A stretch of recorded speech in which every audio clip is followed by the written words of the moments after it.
Bus driver in the Temple of Wolves. It's 10 below zero, not yet dawn, and time to prepare for today's sunrise service. To the west, Specimen Ridge cradles the March full moon. I walk to my 14-passenger bus where ice glistens on the windshield and windows. Attacking the crust with a long-handled scraper wrecks the dark silence with squeals and squeaks, cracks and pops. When I stop to catch my breath, a coyote sings his thanks from nearby Ranger Hill.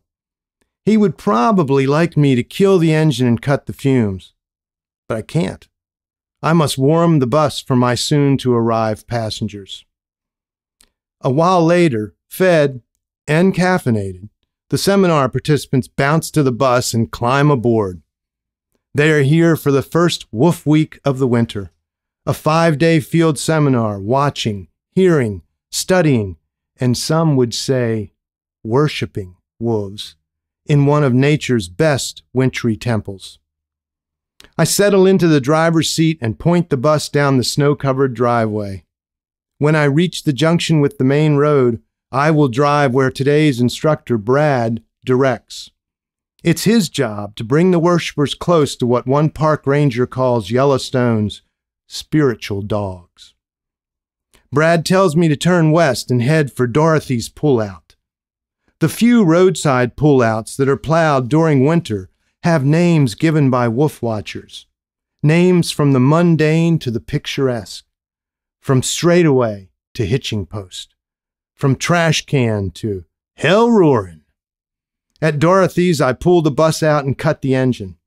I'm instantly buried beneath an avalanche of noise as my eager passengers gather their gear and clunk down the bus steps. The racket fades as they shuffle away to the far edge of the pullout and gather. Spotting scope tripods clank and ping as they are set up. The congregants are ready for the service. Brad adjusts his scope.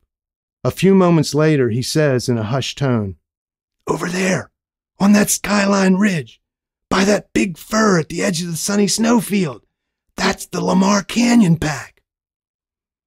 Eye to the scope, he provides a running commentary about the pack's black alpha male, his larger brother, and the gray alpha female. "Oh, I see them!" a tall woman hunched over her scope exclaims, her breath billowing. Where?" pleads a white-bearded man, head swiveling, hand above his eyes to shade the sun. I ask if I can adjust his scope, and he nods, excited. I scan until the alpha female stands centered in the glass. I trade places with him as she looks toward the pullout and raises her head skyward. Her neck stretches and her mouth opens. 2 seconds later, she's about a half-mile away. Her howl arrives, almost lost amid the roadside chatter and clatter as other visitors arrive and vie for space in the small pullout.